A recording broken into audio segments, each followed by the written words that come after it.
Hey everybody, welcome to another episode of the Copy Corner with Terry Schilling and Dan Marzullo.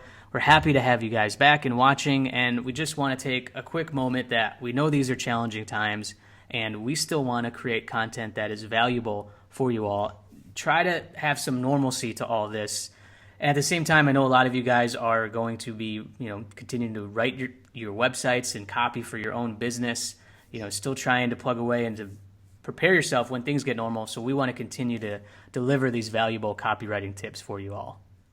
Absolutely. Now more than ever is the time to start implementing this stuff, right?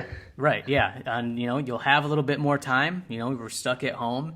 You can utilize this for some of your other passion projects, or if you're in marketing or own your own business, you can finally take some more time and, hone in on your copywriting skills and, continue to sell and promote yourself online. And, today's topic is an important one because we're talking about call to actions, and especially like the CTA buttons that you put on your landing pages, on your websites, because that is really where you're going to build leads and ultimately increase sales. So we want to share some valuable tips that can help grab the reader's attention and take the desired action that you like. And Dan, I'll have you start off with some of your favorite ones. Yeah, that sounds good, Terry. I think the biggest key that I think of when it comes to writing strong call to actions is make sure in, your little piece of micro copy above that button, or however you have it laid out on your website, is to give the reader a reason to take the desired action you're looking for. I see a lot of call to actions that are just like, sign up for my online fitness course or whatever, and you really don't say, well, what's in it for them? Like, why do I want to do that? You could easily swap that out and say something like, get started on your fitness goals today, or something that's, hey, here's exactly what you're going to get when you click this button or this buy now or whatever. Yeah. So really, kind of simple, not too involved, but that's, I think, one of the biggest things that people should keep in mind when they're writing theirs. But what about you, Terry? What's your best advice here? Yeah, man, I love that too. I just want to kind of piggyback a little bit on yours because you touched on the micro copy, and it's so important. I mean, there's been studies where if you just add in this different type of language where it's like every penny counts, take 2 minutes and sign up, and then the call to action button is like get started here or sign up here. You talked about it, like schedule your free consultation to help you lose weight, help you lose 10 pounds in 2 weeks. Let them, use those emotional language and trigger some enthusiasm of what they're going to get once they click that button. And my tips kind of flow into that, Dan. One of them is to be careful where you place your call to action button, especially if you're asking a customer to buy.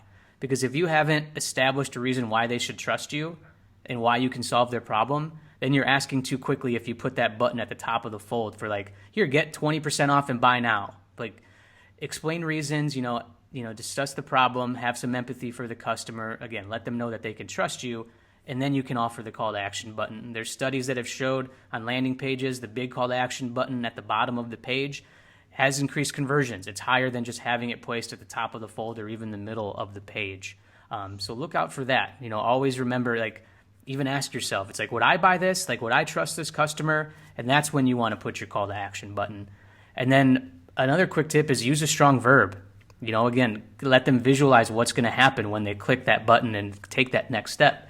So even something like buy, shop, download, those are verbs. It's like, okay, I'm going to download this free guide. I'm going to buy this, fitness product like you mentioned, Dan. That's very important with your call to action buttons. And Dan, how about using first person? Let them, again, visualize what it's in for them, right? So it's just like, I'm ready, or it's just like, give me this download, or like, buy this for me, something like that. Like, me, that's very effective too. Yeah, that's good. I didn't think of that one, Terry. I don't think you see that super often, so I think it's a good way to hook them and connect with them as well, for sure. Yeah, and I mean, typical call to actions, you see something like learn more, get started, but you can easily do a Google search, and there's studies that show using first person is very helpful. It's like get me started, even adding that in there. It can be super helpful. Or like I'm ready, like I mentioned. So yeah, quick call to action tips for you guys. We just wanted to share those with you, and we've had a feeling a lot of you guys are going to be looking at your marketing techniques and strategies, and we just hope that you find this copywriting tip helpful, along with some of our other videos as well. Right, absolutely. Yeah, and Dan, anything else before we let everybody go? Just stay safe out there, everybody, and keep cranking away, keep working hard. Yeah, absolutely, man. Now is an opportunity to look at your business and other passion projects and see what you can do to get closer to achieving those and growing during this time. Yeah, Dan, you and I, we're going to continue to create content. Thank you guys so much for watching. Love what you do. Proceed it with passion. We're all going to get through this together. We'll see you guys soon.